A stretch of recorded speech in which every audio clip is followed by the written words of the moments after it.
How to share any app you want on Play Store to Instagram directly. Hello guys, so on this video I'm gonna show you how to choose any app you want on Play Store and share it to Instagram. Okay, for example, I'm gonna choose this app right here.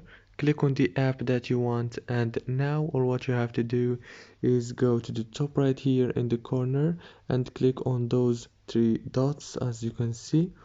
Now click on the first option, click on share. After you click on share, it will take you to this page right here. You will find many options. All what you have to do is swipe right like this and swipe right again until you find the Instagram icon like this one. Click on it and everything will be done.